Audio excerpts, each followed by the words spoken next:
Attorney Michael Ketchmark paid $1.7 million in his first bill to Texas A&M to Dr. Schulman. Really, that's interesting. Dr. Schulman's the one that he brought in and put on the stand as his expert, who was going to talk about antitrust. He's an economist. He knows all these things. Did he disclose to the jury, to the court, to the judge that the first bill he paid him was $1.7 million? You don't believe me? Listen. When I got my first bill from these expert witnesses and I opened it up, it was $1.7 million. And I just, I'm like, okay. Isn't that interesting? I wonder if when he was on the stand, this Dr. Schulman, remember, he's the one that 3 or 4 videos ago, a couple of weeks ago, I said he must be selling his house and he's just trying to get commissions down, right? I didn't realize he was on Michael's payroll, okay, literally on his payroll, and then he goes on the stand. I really wonder if these jurors were informed about this. I don't know, I wasn't there, but I thought that was worth noting. And notice how Michael said that was the first bill. Very interesting to me. Anthony Lamacchia here with Lamacchia Realty and Crush It in Real Estate, Inc. And I am here to do a complete update for you on this overall situation. I no longer want to just say the Sitzer Burnett case, which, by the way, Sitzer's out. Sitzer bailed on this thing a year ago when he found out how insane it was and how ridiculous it was. I found that out from a friend of a friend when I was out in California this week. And that's one of the things that I want to update you on is what went on in California at the National Association of Realtors Conference. What did I hear? What did I see? I'm going to spend some time on that. Also going to go over the timeline. A timeline just came out on this specific case, when you can expect injunctive relief or official rulings, right? Going to go over that. Also talk about some different articles. You know, I like to call the media out when they state things that aren't accurate. And I want to talk about additional copycat lawsuits. So let's go back to the podcast because I want to pick that apart. This is the Financial Samurai podcast. Now, truthfully, it pains me to even tell you about this because I don't want to elevate this podcast. There was obviously a setup by Michael Ketchman. He obviously got this interviewer. He must have spent hours with this guy. If you listen to this podcast, the amount of questions, the questions this guy asks, the statements the interviewer asks, he was clearly planted, just like everybody else in the ecosystem of this case, hence why Michael was able to fool the jury. The jury, by the way, guess what else I found out? The jury that he was in close proximity to in the courtroom, and he was giving them waters, bringing tissues over because someone needed tissues. And the lawyers on our side from Home Services, Keller Williams, NAR, their proximity to the jurors was further away, but he made sure to warm up to them. That's what I heard straight from the courtroom. I wasn't there, but that's what I was told from a very good source of someone that I spoke to just yesterday. Now, staying on topic here with the podcast, Michael made a statement at one point of the podcast. You cannot list your home anywhere online unless it's in the MLS and you agree to share your compensations. Okay. He's speaking in extremes and pushing the envelope with his wording as he normally does in the media. And I got to say, this guy, he's obviously a good trial attorney. He's also good at getting into the media. They just eat him up. They put him on everything. He's in the news. He goes on television. He throws garbage at our industry all day, essentially talks horrible about realtors in the industry, occasionally corrects himself and says things like, oh, I think buyer's agents are awesome. I have no problem with buyer's agents. You don't mean that, Michael. Let's be real.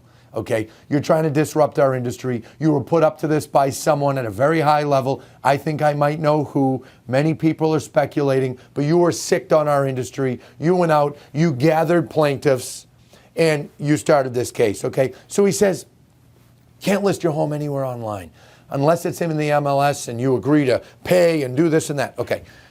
First of all, anybody can post their home online. There's many different for sale by owner websites that you can do that very easily. You also can hire an entry-only company. And there's all kinds of entry-only companies in many markets that you can hire to put your home on the MLS. You can offer no compensation, or I think some MLSs say you have to offer a minimum of $1, and the ones that are doing that are putting it to $0. Big deal. That's really going to make a lot more people safe.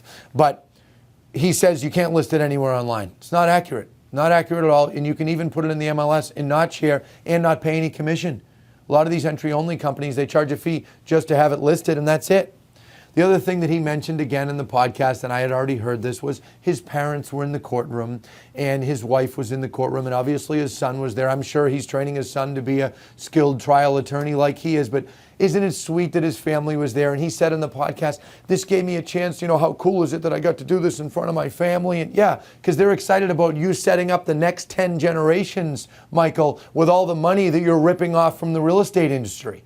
Okay, that's what you're doing here. You know it. Okay, a lot of the statements that you made throughout this podcast. And what I found interesting about this podcast is he kept talking about money. Money, money, money. How much money Bob Goldberg makes. How much money NAR spends on lobbying.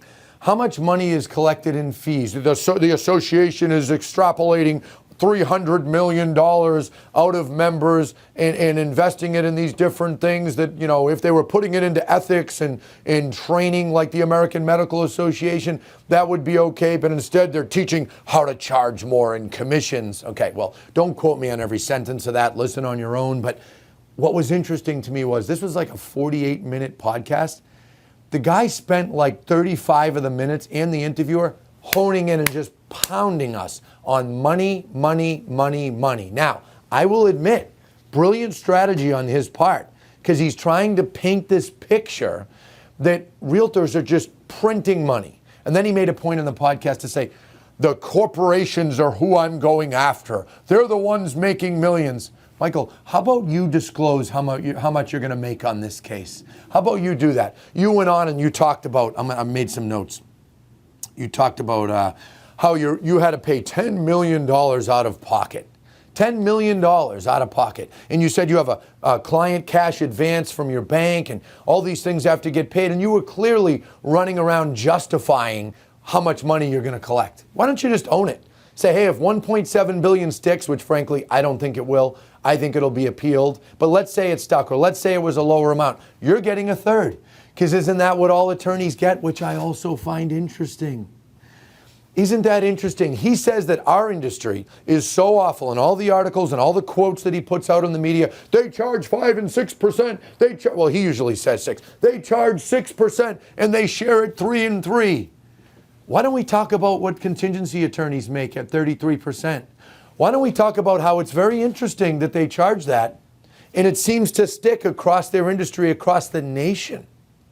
Isn't that interesting? Doesn't that make some folks suspicious? Department of Justice, why don't you look into that? I bet you wouldn't dare because you guys are run by lawyers, right? But why don't you look into that? I find it very interesting. And Michael goes on and he's justifying costs and he's talking about, the 1.7. That was why he mentioned the $1.7 million bill. The reason he mentioned that is he's trying to justify.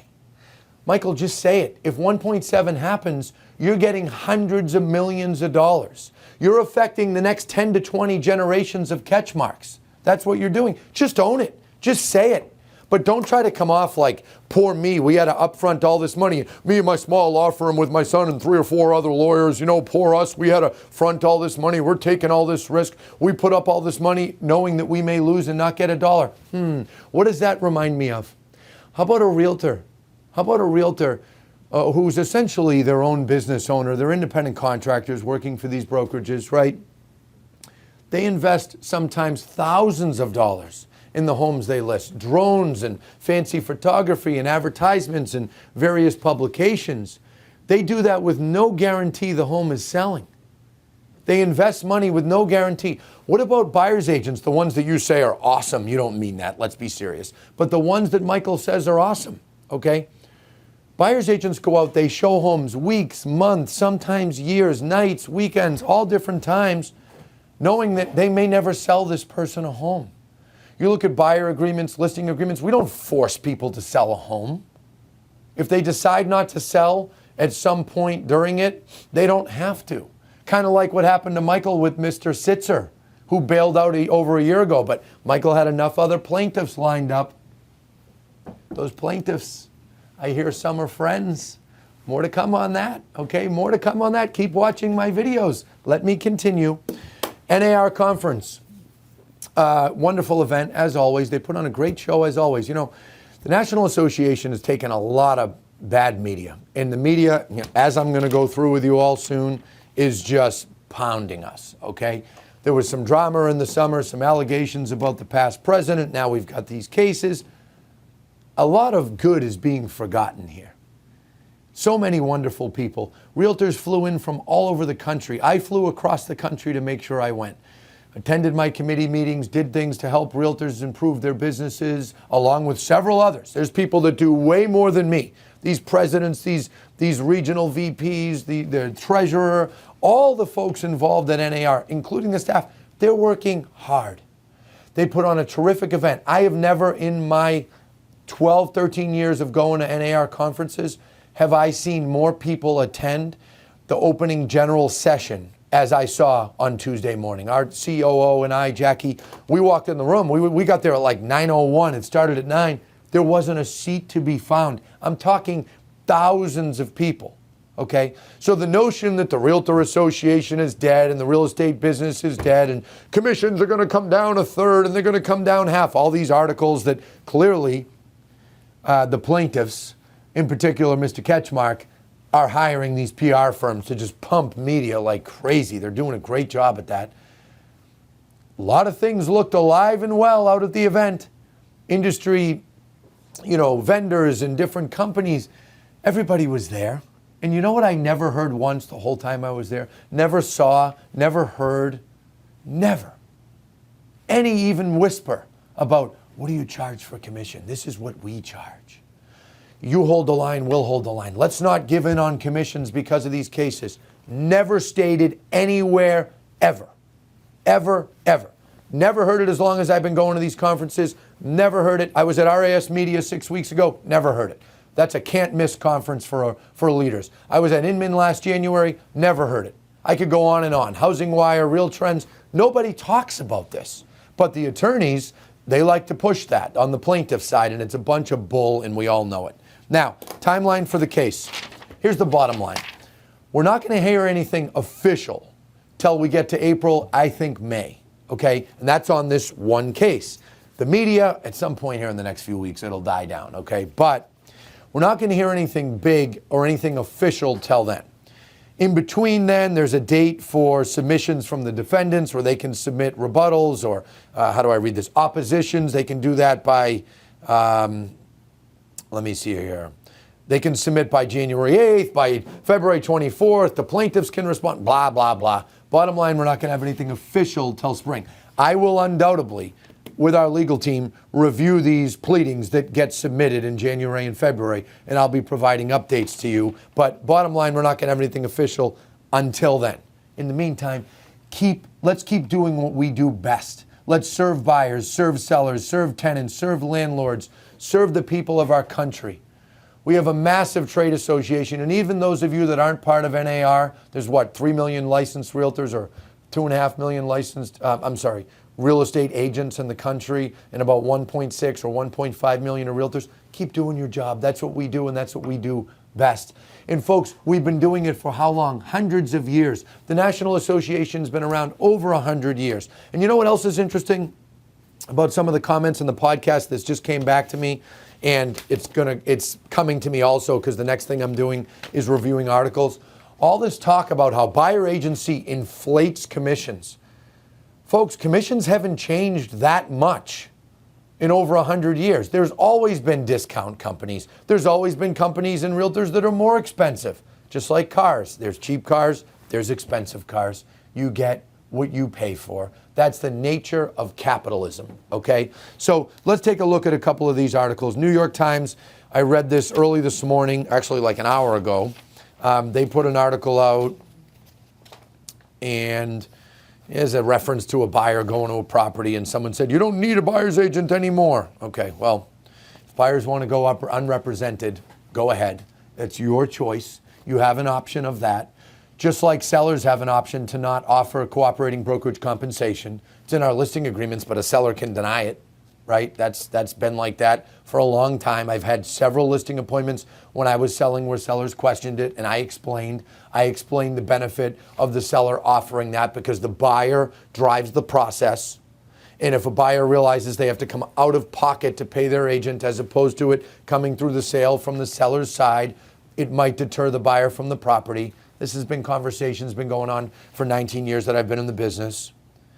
There's other talk here in this article. They quoted someone, didn't you hear the ruling? She recalled him saying, referring to the August 31st verdict that found the real estate industry conspired to artificially inflate commissions, a decision that has potential to transform the way Americans buy and sell homes.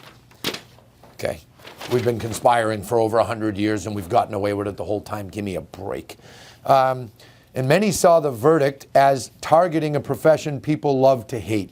The I can't even say this word, superfluous real estate agent who collects a hefty commission for merely opening a door. What a bunch of crap, you know, but they write it, right? Opening a door. This is another thing that's sourly missed. Many folks on the plaintiff side in the media continue to talk about how they talk about the buyer's agent as if all they do is find properties. Finding a property is like 10% of the job, 20% of the job. Maybe that percentage has gone up in the last 3 years where inventory's been excessively low, but the rest of the job is walking the buyer through the transaction, negotiating for that buyer, getting the buyer the best deal you can. That's our fiduciary duty in the states that we have agency relationships like Massachusetts, okay? That's how it works. Here's another one, and they keep referencing this company. Realtor commissions could fall by 30% annually, according to Keefe, Burnett in Woods. Ketchmark's probably related to these people. Sellers with their commission costs halved could potentially lower their asking prices. That is literally such an example of someone who doesn't understand our industry, doesn't understand our business. I teach my children this.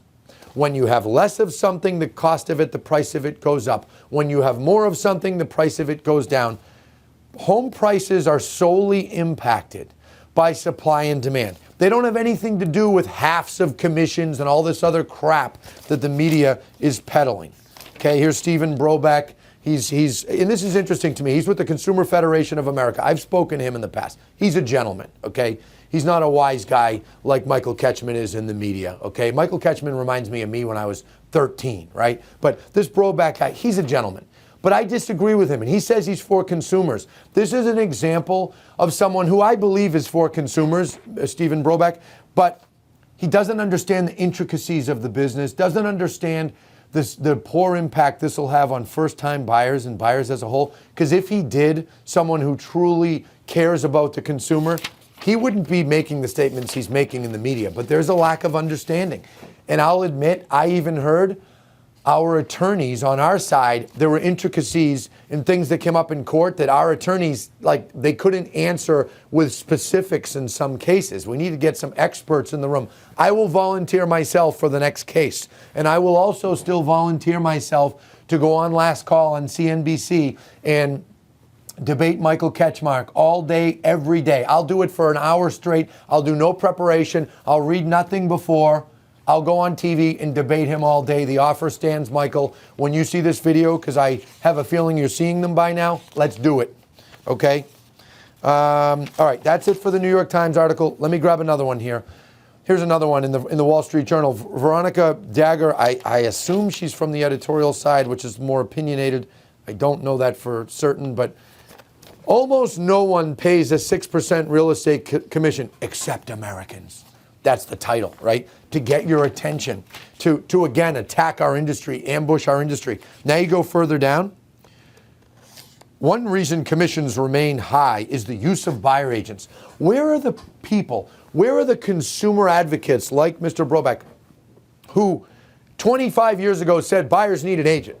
Buyers shouldn't have to go it alone. Where are these people? Not true that keeps commissions up. Commissions were this much 100 years ago. Okay, 50 years ago, 30 years ago.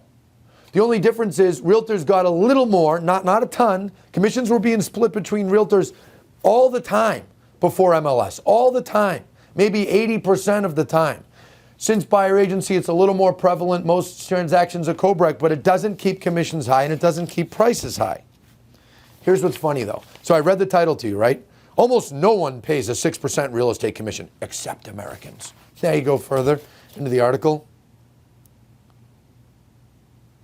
Real estate agents in the U.S. have higher commission rates than agents in much of the world, with the typical commission clocking in around 5.5% in the U.S. Agents are only bested by those in Japan, 6.2. Oh, that's funny. Beginning of the article, no one pays it except us. Japan, 6.2. Maybe we should open a branch office in Japan. Ooh, is that bad of me to say? I don't think so, because every business in the world wants to be able to charge more and wants to provide more value to charge more. That's capitalism, folks. Next. Commission lawsuits are piling up. Keep track of them right here. Another article I was reading, okay? And I'm going to get to the DOJ in a second. Sitzer Burnett, as I said, Sitzer's was out before the case started. Morrell case, I believe, is in Illinois. Gibson case, I believe, is national. Gibson case, they went after everybody. Compass, Redfin, Whitecard, United Real Estate, Howard Hanna. Howard Hanna, great company. Privately held brokerage, Douglas Elliman, National Association of Realtors.